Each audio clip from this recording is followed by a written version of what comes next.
because that's what you're going to accomplish. Educating the people. Take a look at your own family.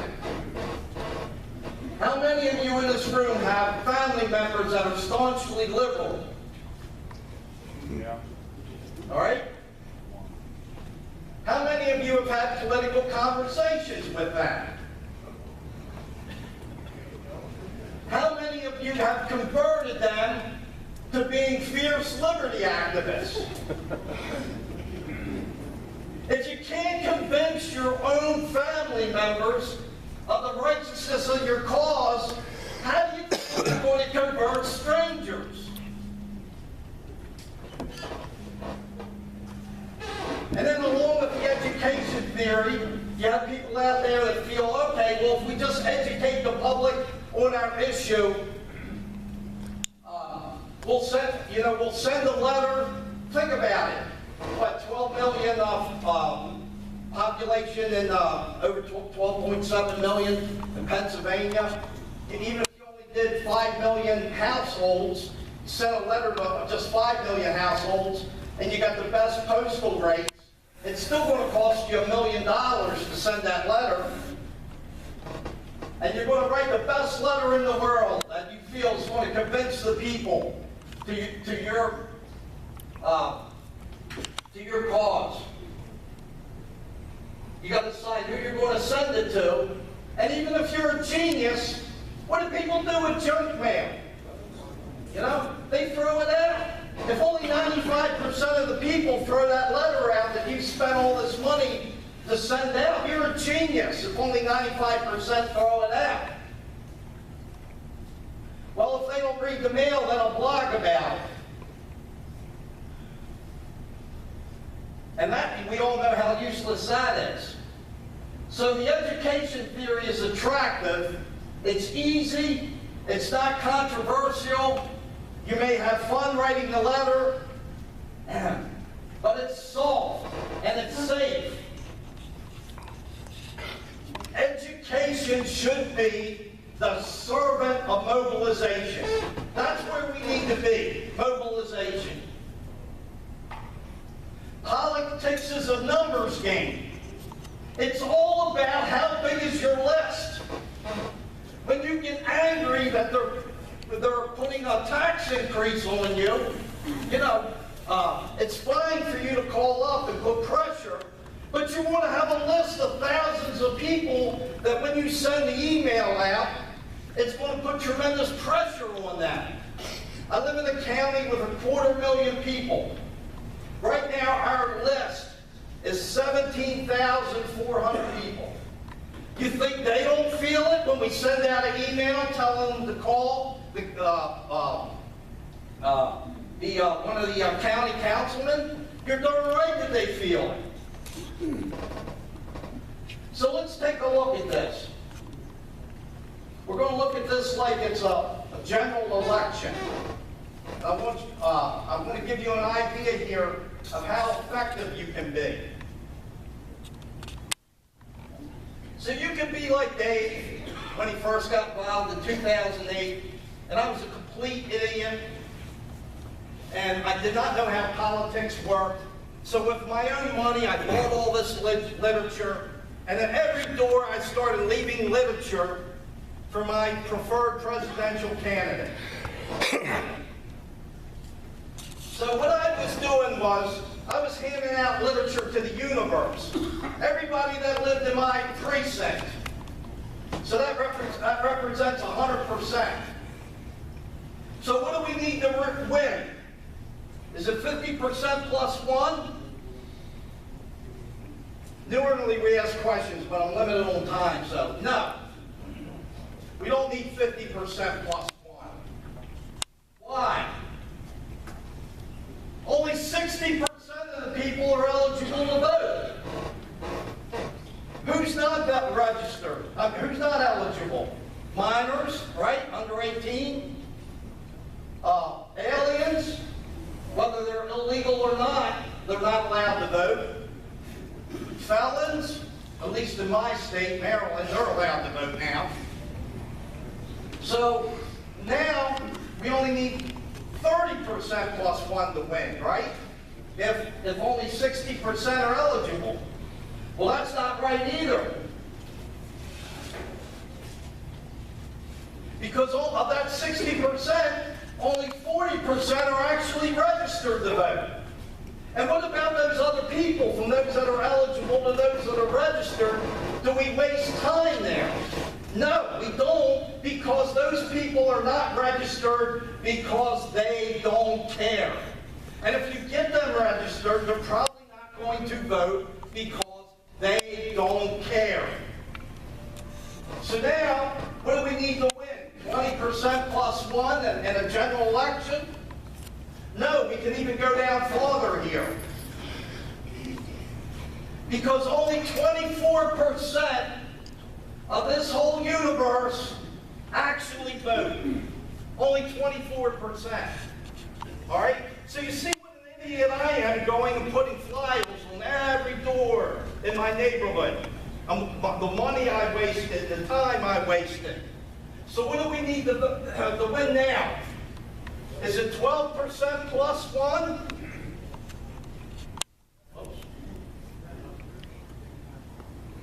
No, we can even get it lower.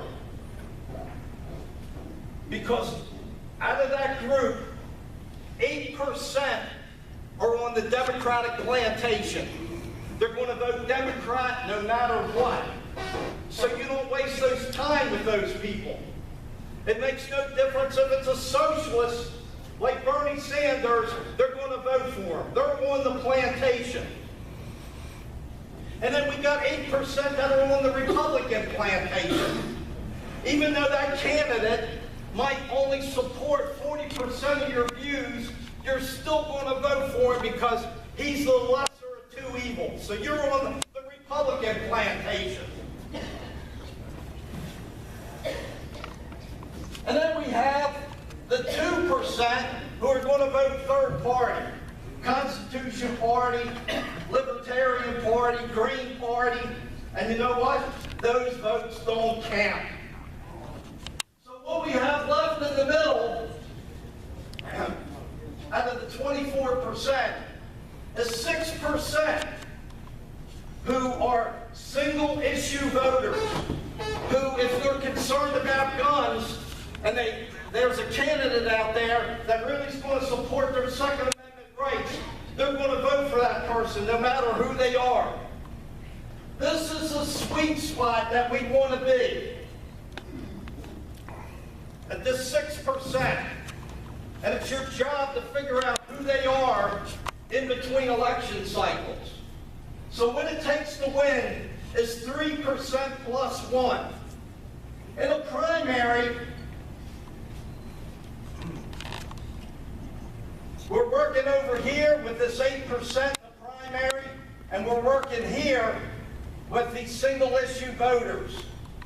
And then in the general election, we're mostly working here. Don't you think, looking at the universe, and then looking what it takes to win, don't you think you can do that on the local level? Yeah, it's hard work, but you're capable of doing that. It's just a matter of figuring out, you know, who that 3% is. We know who the 8% is because you can get the voter rolls and see who votes in every primary. Actually, that 8%, the primary is even going to be lower because not everybody votes in the primary. So you start to see how you can make change. You can do it. The political class. This is so important. I want everybody to think about this one here, all right? And you have to take this with you. And the next time you're interacting with a member of the political class, you have to think about this next one. If a member of the political class tells you how to behave or how politics works, ask yourself a question. If I believe them and do what they say, how does it benefit them? And who are we talking about as the political class? That's the elected officials themselves, their staff.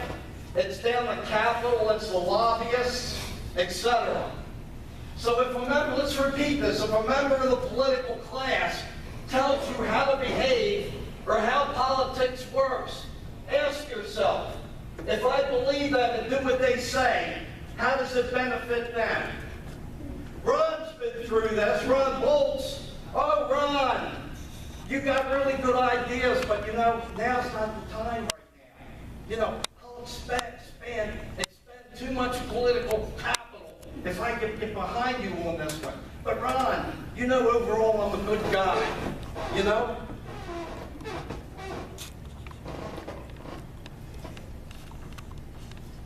Here's John McCain's reaction to pressure. It's either rage, you just flip the switch, either rage, fury, or condensation and arrogance.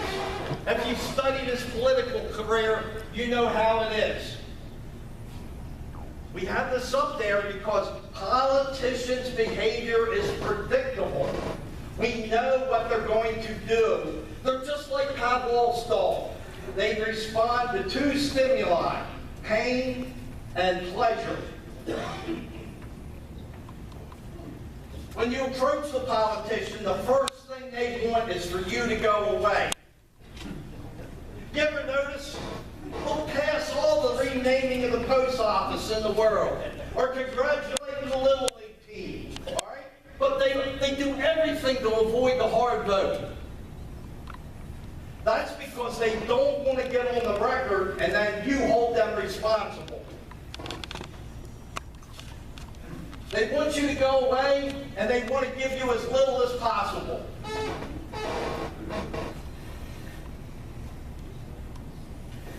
So let's look at politicians' reaction to pressure. First, they're going to ignore you. Okay? Oh, this is the first time I've seen him at one of the county council meetings. We'll just ignore him. More than likely, he won't be back. We'll put their arm around you. Dave, try and be reasonable here. This isn't how we do things here. They'll whine at you. This is a progression of what happens. Next, they'll whine. They'll threaten you. When I started going to county council meetings, it became evident I wasn't leaving. For a 9-month period of time, every council meeting I went to, they had 2 sheriff's deputies stand behind me wherever I sat in the room. Just to intimidate me, in other words. They'll have others threaten you. They'll attempt to buy you. How did they do that?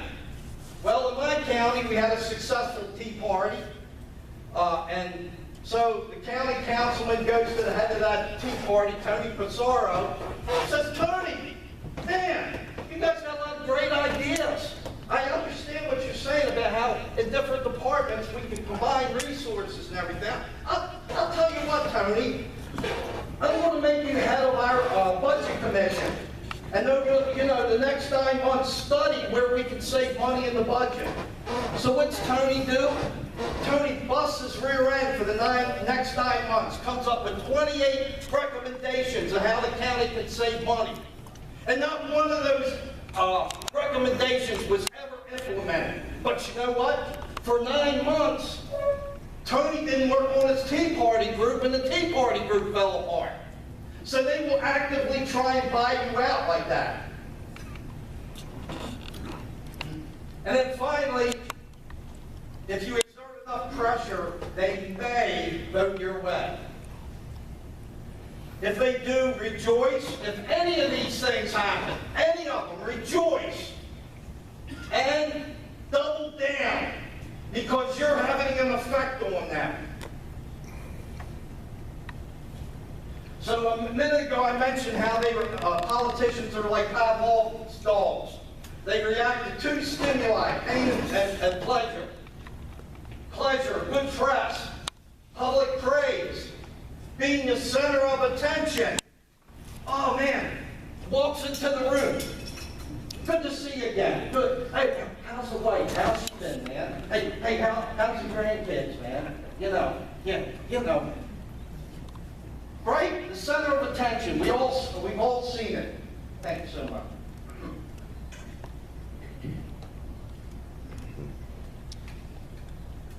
Pleasure's also endorsements and your group attacking their opponent. No challengers in elections. They all believe once they're elected that that seat's theirs. And how dare you come up with somebody to primary them? Volunteers is pleasure. Manipulating the rules. I talked about Lewis Pope, our national committee man before. Loved manipulating the rules. And the number one source is money. Not only for their campaign, but being able to say, hey, I know you want to vote for me. That bad bridge, man. I got that bad bridge replaced. You know, you're not losing your front end now when you drive over. Right? So it's money for the district also. Oops. So, pain is a lot of the same things, just reversed. Bad press, public embarrassments, being ignored when they come into the room, denouncements, and challengers in the primary, political party opposition. That's a good one. John McCain was just censured in a unanimous vote by the Republican Party at convention in Arizona. Think that didn't sting? No volunteers, lack of money, and the biggest of all, the most painful to a politician, is angry voters. That's what they want to avoid at all costs. That's why they don't want to take the hard votes, because they know whatever hard vote they take, it's going to anger a certain body of people. So, who here is ready to deliver some political pain to bad politicians here in Pennsylvania in 2016? There we go. There we go, Ron. There we go. There we go, gentlemen. So I want to talk a little bit now about our schools. So they're one-day schools. They run on Saturdays or Sundays from 9 a.m. to 5:30. Lunch is provided. We teach 5 modules, including a crisis room. And what we do is we find and grow leaders. And we use a very different approach. We focus on confrontation and mobilization. We focus on leadership. And there's 4 component parts of being a good leader. Leaders plan, they prepare, they act, and they evaluate. So at the end of the fight, at the Republican State Convention, after we worked 4 years on sitting our national committee man, and over that process getting supporters elected in every county committee around the state, you know, we had to evaluate at the end and say, what did we do right? What did we do wrong? So that we're better able to wage a struggle like that, you know, in the future. So, you know, as a leader, you're pulling in graphic designers, you're pulling in database gurus, you're pulling in copywriters that can write good emails. And that's all important. All right, people that'll do your monthly tasks. You need followers.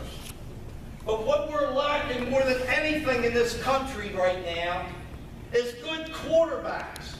Okay, people that understand the political plays.